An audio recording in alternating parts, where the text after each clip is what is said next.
J'en ai marre des applis de rencontre.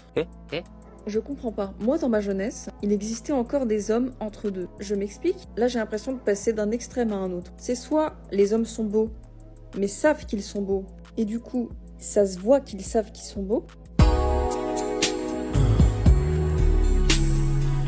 What's up, baby?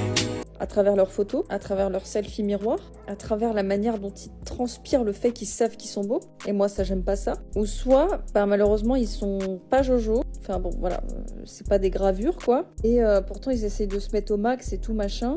Mais voilà, ça reste des mecs qui sont pas incroyables, en tout cas physiquement. Après, peut-être mentalement, voilà. Mais y a pas d'entre-deux. Où sont passés les entre-deux? Tu sais, les mecs qui sont frais, mais qui savent pas qu'ils sont frais, tu vois. Et genre, à travers leurs photos, ils sont pas là à essayer de se montrer, à essayer de se vendre comme un produit. Ils sont juste normaux, quoi. Je sais pas. Ça fait très longtemps que j'ai pas croisé un profil comme ça. Dites-moi, les filles, si vous tombez sur des mecs de ce genre, parce que moi, je n'en croise plus. Voilà. Tchuss. Si tu regardes, maman? Donc, il a 1m84.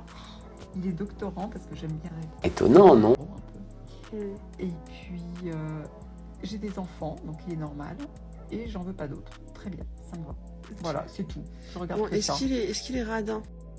Parce que... Ah, j'en sais rien, mais en tout Ah, mais cas... pose-lui la question, parce que là, nous, les radins... J'en sais rien, mais il est pas... Et voilà. Bon, d'accord. après, Donc, tu lui réponds à son message, là? Je vois pas trop sa photo, mais ouais, Tu...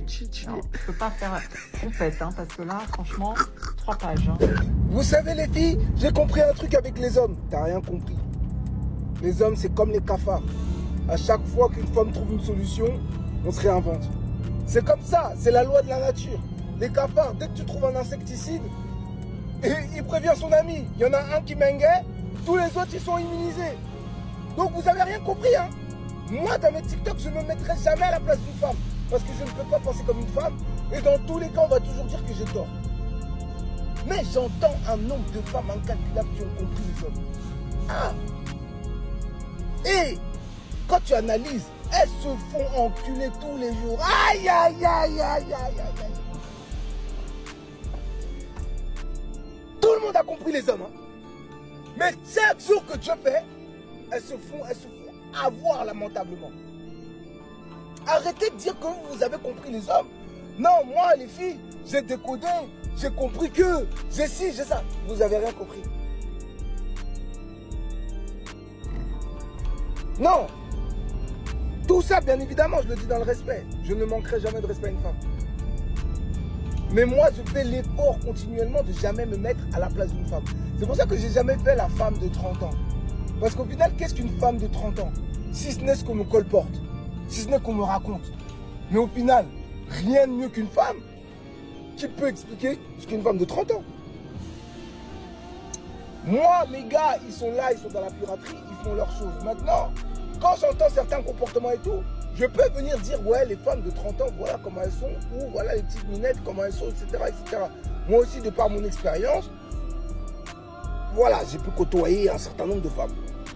Mais venir commencer à vouloir se mettre dans la tête d'un homme, c'est la plus grosse erreur de l'histoire. L'homme. Les femmes, vous êtes fortes, hein. Mais pardon, respectez l'homme. L'être humain. L'homme. Non, vous n'avez pas idée de ce que je dis. Continuez. Moi, je vous regarde. Les hommes qui mangent littéralement tout ce qu'ils peuvent dans votre maison, du goûter de vos enfants au repas que vous avez préparé, mais pour toute la semaine, pour exercer une forme de pouvoir et de... Tu fermes ta grande bouche. Tu dis n'importe quoi. Ah ouais, toi je suis là pour le peuple galère, t'as bon plan, c'est les ressembles, je donne une avis. Je viens de me laver les mains, j'ai pas trop de crème, même la barbe là, c'est parce que je refais pousser mon bouc, donc voilà, bon, de toute façon je m'en fiche, hein. Tout ce que vous voulez. Madame, elle commence à dire que si les hommes ils mangent tout chez toi, c'est pour exercer une forme de pouvoir. Elle a dit quoi, pouvoir économique? Qu'est-ce que tu racontes? Qui t'a dit ça? Comment t'arrives à savoir ça? C'est ce que je te demande, comment t'arrives à savoir ça? T'as fait une étude? T'es dans la tête des gens? Hein? Sur qui tu as fait ces études là? Comment tu sais ça? N'importe quoi. Elle invente des choses comme ça dans sa tête. Elle invente comme ça dans sa tête. Même si on a dit créer du contenu. T'inventes. T'inventes de malade. De malade, elle invente. Elle dit n'importe quoi. On a juste faim. On a juste faim, frérot. Ça s'appelle la gourmandise. On a faim et on aime manger, c'est tout. Tu vois? C'est la gourmandise, tout simplement. Des fois, on n'a même pas faim, juste on va manger parce que c'est comme ça, c'est tout. Tu vois? On aime manger en quantité, on ne sait pas doser. T'es là, tu nous racontes ta vie, tu nous parles d'économie. Alors que nous, on veut juste manger. Bah ouais, tu nous racontes ta vie. Ah, foulette. Non, qu'est-ce qu'elle doit être chiante au quotidien, celle-là. Non. Ah non. Elle a dit n'importe quoi. Franchement. Moi, t'as vu, un mec en 208, Clio 3, c'est mort. C'est minimum RS3, RSQ3, permis bécane, cascarail ou rien. Pause. T'es qui, toi? Tu t'appelles Khadija. T'as grandi au 4000 dans un lit superposé. Tu partageais ta chambre avec Aïcha et Salima. Tous les étés, là, tu descendais au bled dans la 407 break du daron qui était chargée de cabatati jusqu'au toit. T'as même pas le permis. T'as raté 3 fois l'examen en boîte manuelle. T'as fini en boîte auto et t'as payé tes heures de conduite en 6 fois. On t'attendait chaque 5 du mois pour encaisser là l'échec. T'as pas eu ton bac. Ton brevet, tu parles en wesh ma gueule. Hassoul, tu fraudes encore dans le 143 sans passe Navigo. Mais tu veux un mec en RS3 qui vienne te chercher en bas de chez toi. On va remettre l'église au milieu du village, mes sœurs. Doucement, ok? On veut toute une belle vie, des belles voitures, de la stabilité, c'est normal, c'est ok. Mais faut pas oublier d'où tu viens, hein. Tu peux pas exiger certaines choses quand toi-même t'as même pas le minimum. Et c'est ça qui me débecte les filles aujourd'hui. Aujourd'hui, les réseaux sociaux, ils ont lavé des cerveaux. À force de suivre là des influenceuses, la super conne, qui montrent du faux, du luxe, de la débauche, les petites sœurs, elles croient que la vie c'est d'avoir sans construire. Recevoir des choses sans donner, sans apporter. Mais non, c'est quoi ça? Quand tu veux des choses, ma belle, assure-toi d'apporter quelque chose dans la table. Parce que le respect, la valeur, la vraie prestance, c'est pas dans une voiture de luxe là, dans un T-Max, un XADV, je sais pas quoi. Hein. C'est dans ton intelligence et dans ton attitude, dans ta dignité et ta façon de te comporter. Est-ce que vous savez que lorsque vous pensez à quelqu'un de manière obsessive, mais vraiment obsessive tous les jours, toutes les heures, toutes les minutes, toutes les secondes, sans comprendre vraiment pourquoi, c'est que cette personne aussi, elle pense à vous? That's some bullshit. Est-ce que vous savez? En fait, les humains, on est des petites radios qui sommes tous connectés à un même centre et à un même fondement, qui est l'univers. On vit dans un monde qui est énergie. Et nous sommes énergie. Nous ne sommes pas des robots, nous ne sommes pas des IA. Donc forcément, ce que l'on émet, il est perçu par quelque chose.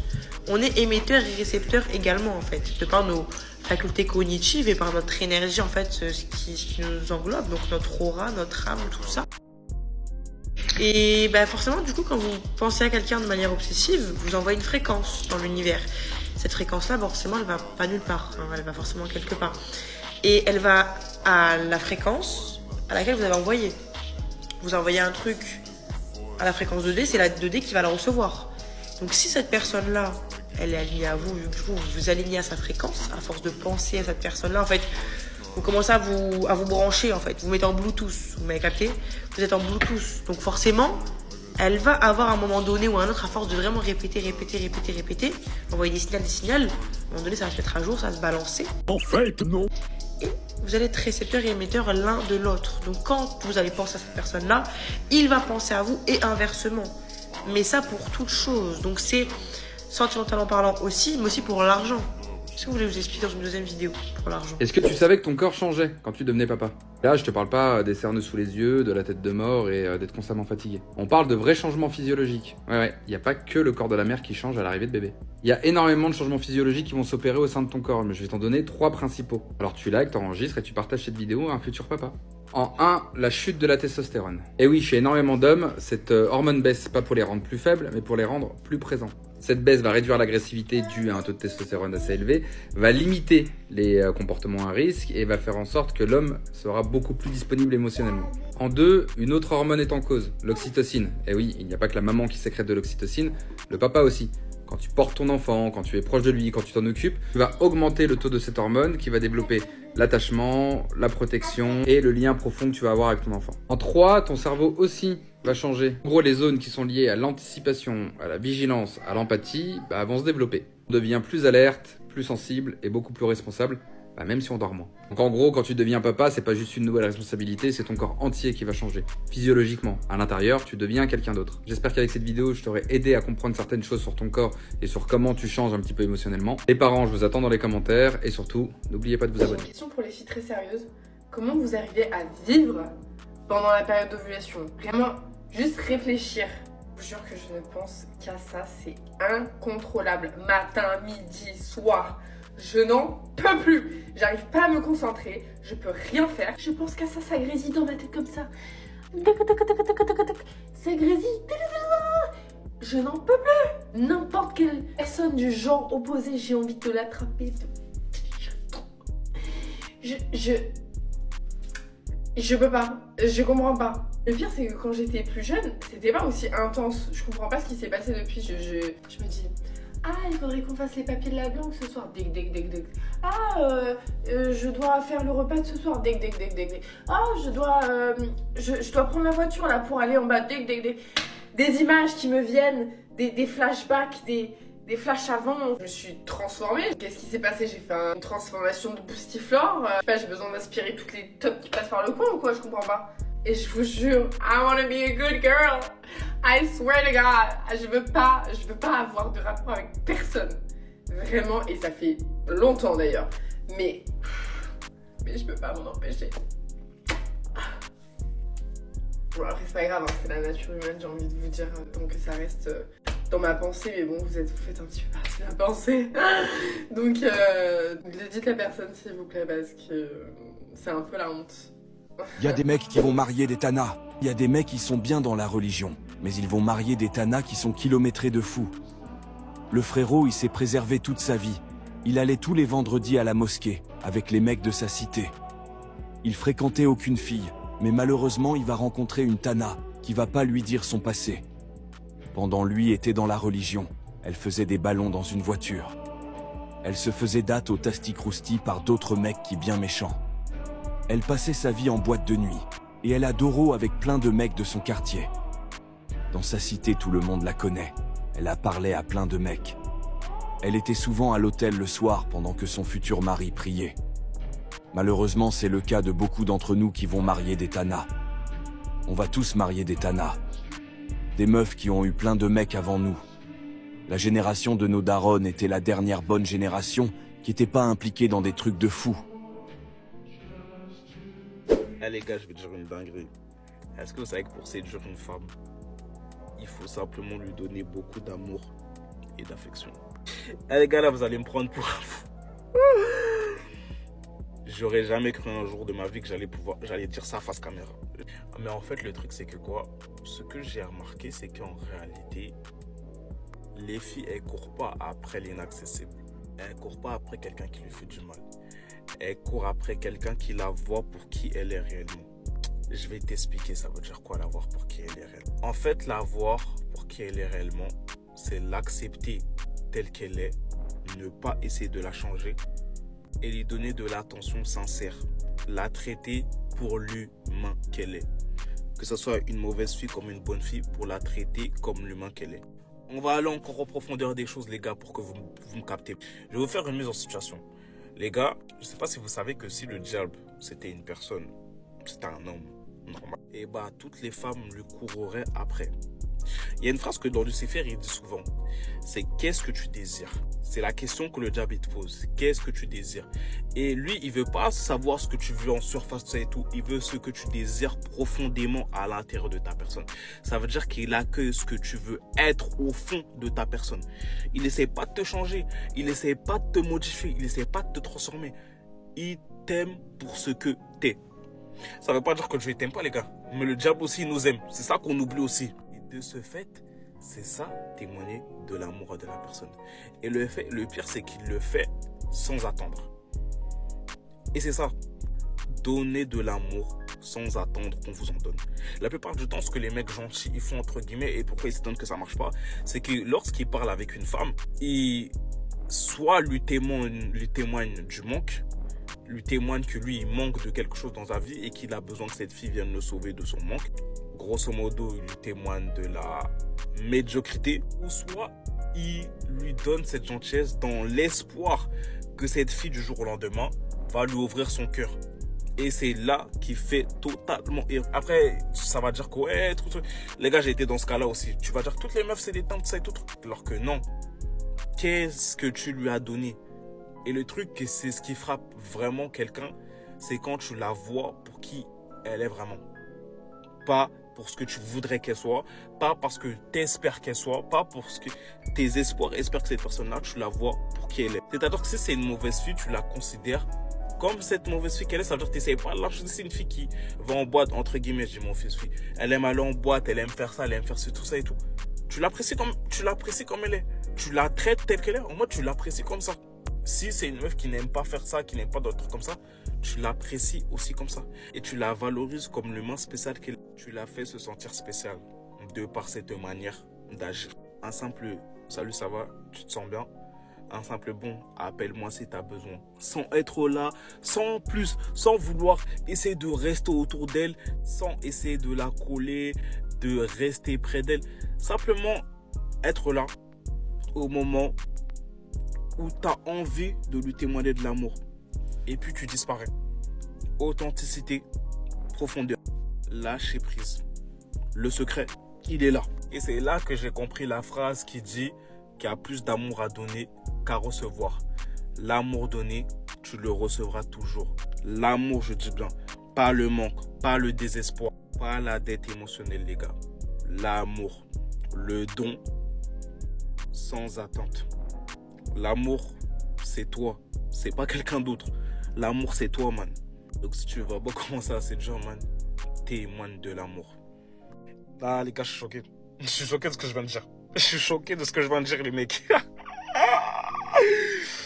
Mais la tête, c'est réel, les frères. Ce que je me rends compte aujourd'hui, c'est qu'en réalité, j'ai toujours plus reçu d'amour quand j'en ai donné que quand j'attendais d'en recevoir.